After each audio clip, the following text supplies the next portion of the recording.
In the quiet town of Ibafi, faith ruled the hearts of men and women alike. But beneath the hymns and holy bells, desire whispered softly, a test of every soul that dared to love and believe at the same time. This is the story of Sister Priscilla, a woman bound by her vows yet torn by her heart. A story of temptation, guilt, forgiveness, and the mercy that bridges heaven and humanity. Listen closely, for what happened in Ibafi is more than a tale of sin and salvation. It is a reminder that even those who serve the light must sometimes walk through their own shadows to find it edgy. In the town of Ibafi, morning always began with the sound of the church bell. It rose above the chatter of market women, over the crow of roosters, through the thick smell of wood smoke and wet earth. At the heart of the town stood a small convent, its white walls catching the first light of day. Inside lived Sister Priscilla, a woman of quiet strength and deep devotion. People said her prayers could calm storms and her smile could lift grief from the weary. Yet behind her calm eyes, a storm had already begun. She was a woman torn between faith and feeling, between the call of heaven and the pulse of her own heart.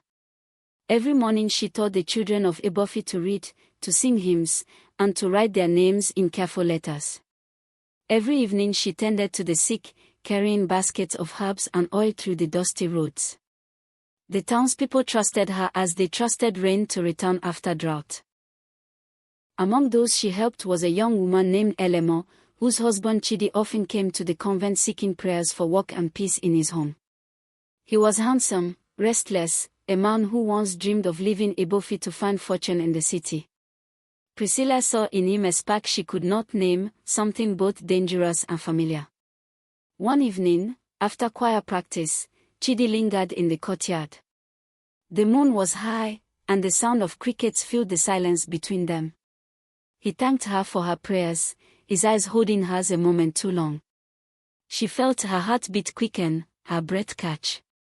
In that instant, devotion became confusion. That night, she knelt before the crucifix, whispering, "Forgive me, Lord, if my heart forgets its vows." But her heart did not listen. Days passed. The feeling she tried to bury grew roots. She avoided Chidi's visits, yet every time she heard his voice in the courtyard, her pulse betrayed her discipline. One Sunday, as she gave the sermon on temptation and purity, she felt the words burn in her throat. It was as if the lesson was meant for her alone. The townspeople only saw a holy woman preaching truth. She knew she was trembling under its weight. The next morning, Elemo, a troubled young woman from Ibafi, arrives at the convent in tears. Elemo was struggling in her marriage. She was the wife of Chidi, the same man Sister Priscilla had felt an unexpected unease around a few days earlier. The couple had recently moved to the town of Ibafi and were still finding their place in the church community. Chidi loved music and service. He spent long hours in church, singing and offering himself to God's work with visible joy. But behind the devotion lay a challenge he himself did not fully understand.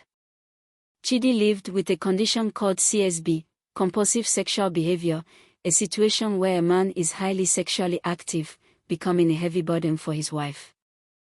Elemo couldn't keep up and felt overwhelmed, leading to arguments and conflicts between them. She was not sexually compatible with Chidi. Elemo has no desire to leave the marriage, which was in its third year, but she was frustrated. Chidi's high libido was too much for her to contain. Chidi was understanding and gentle but yet still needed his sexual desires satisfied. Elemo started feeling pressured and gradually emotionally disconnected. She was getting physically exhausted by the sexual demands of her husband. She had no one to talk to in the village. She had only visited the church with her husband twice since they moved there, as she was not a church person like her husband. She needed to talk to someone so badly. Elemo had attended church only twice since their arrival. She was not naturally drawn to religious life the way her husband was, but during her first visit, Sister Priscilla had welcomed her warmly and gently assured her that her door was always open. That promise stayed with Elemo. Desperate to save her marriage, Elemo sought out Sister Priscilla and spoke in quiet, careful words about her struggles. The nun listened without judgment and promised to speak with Chidi, not as an accuser, but as a guide. Elemo gave her their home address. Sister Priscilla knew Ibafi well. Finding the house was easy. When she knocked, Chidi opened the door, not expecting to see the same Sister Priscilla he had locked eyes with some days ago. Chidi was wearing a short pant. He has an athletic muscular body with six-packs belly, well-shaped thighs, and his manhood was very obvious in his tight short pants. For a brief moment, the air felt heavy and unfamiliar. Sister Priscilla was shaken by the sudden closeness, by the reality of being in his home rather than the safety of the chapel. The discipline she had carried for years wavered under the weight of an emotion she did not fully recognize. Sister Priscilla was in a state of shock. She opened her mouth unknowingly with no words coming out. She had never seen a man so sexually appealing all her life. For some minutes, she was completely lost, not even knowing where she was. Chidi invited her inside, speaking gently, as his lips moved, saying something to her, but Sister Priscilla's brain stopped working. She was on mute, not hearing anything he said. Sister Priscilla struggled to gather her thoughts. Memories she had long buried stirred uninvited, and her heart beat louder than her prayers. She felt a sudden desire and hunger she had never felt before. She had made up her mind to be a nun since she was 18 years old. She had only been with a man once, a memory she had long forgotten. Chidi guided Sister Priscilla to sit and bringing her back to reality. Sister Priscilla quickly stood up upon realizing where she was and what she saw. She immediately understood better what Elemo was going through just by seeing Chidi's perfectly built body and how enormous his manhood was in his short pants. She could have almost fainted. Chidi, being in his CSB condition for the past 4 days, with Elemo completely ignoring him for up to a week, days of frustration, neglect, and longing pressed heavily on him, suddenly became helpless at that moment. He knew right from wrong, yet felt powerless against the storm within. His arousal grew stronger, and his sexual desiring spirit, which looked like it was from hell, took over him completely at that moment. He reached out to Sister Priscilla, who was still finding her words and feeling so weak at that point, completely forgetting what resistance, faith, and sin were. Chidi kissed her hurriedly while trying to undress her from her robe. He knew Sister Priscilla was not herself at that moment. He was taking advantage of the opportunity fast, forgetting his wife was right in the backyard. Before understanding could return, Elemo entered the room. The sight before her shattered her breath. Her scream cut through the house like thunder, her mind playing tricks with her, telling her it was a dream. The sound broke the spell. Sister Priscilla recoiled, horror flooding her face as clarity rushed back. She stepped away at once, shame and disbelief overtaking her.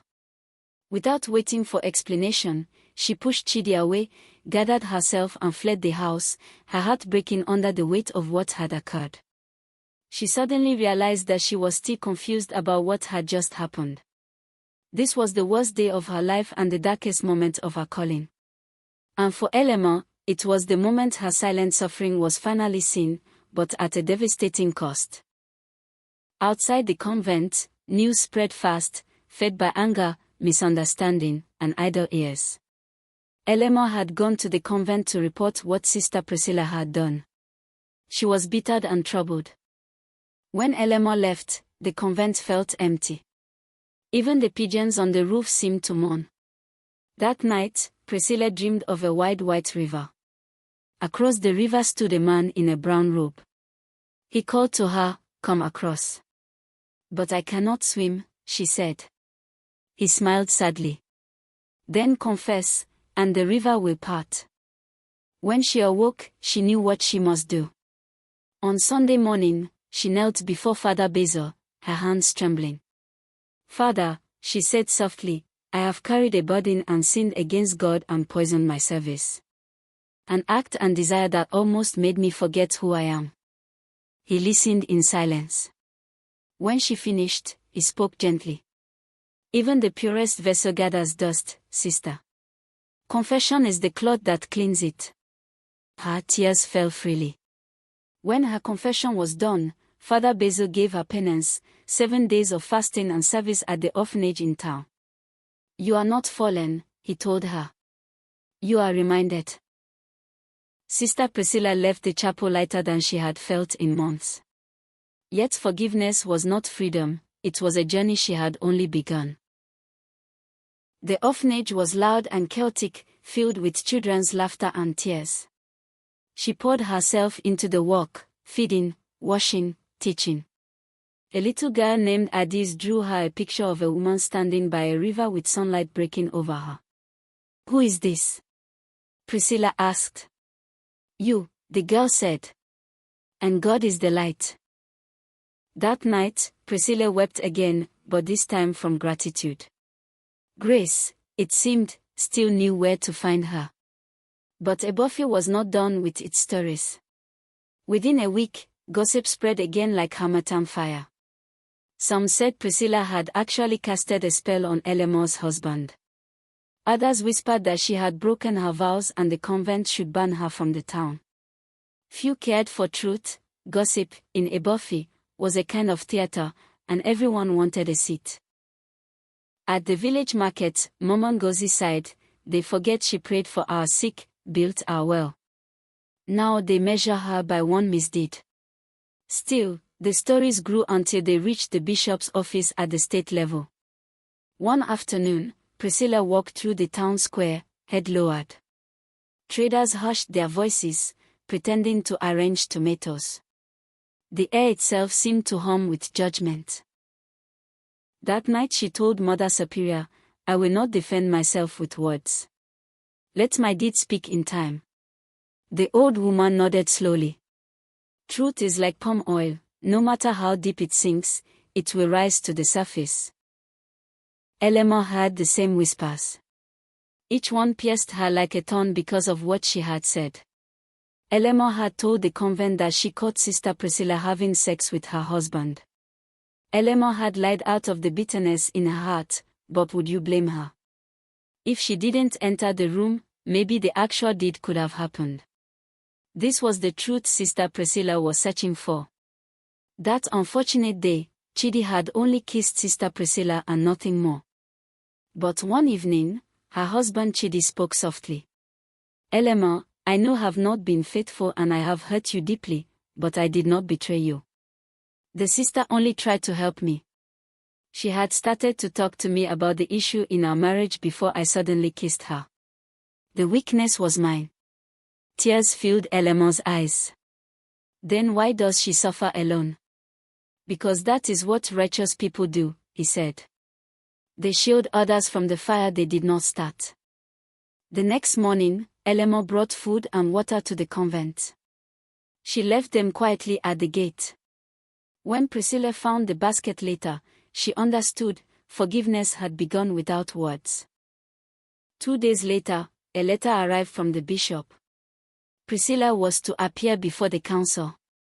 Mother Superior looked at her and asked softly, "Will you go?" "I must," Priscilla replied. One cannot preach truth and hide from judgment. The council sat behind a wooden table, in black robes as crow feathers. The bishop said, "We have heard many voices.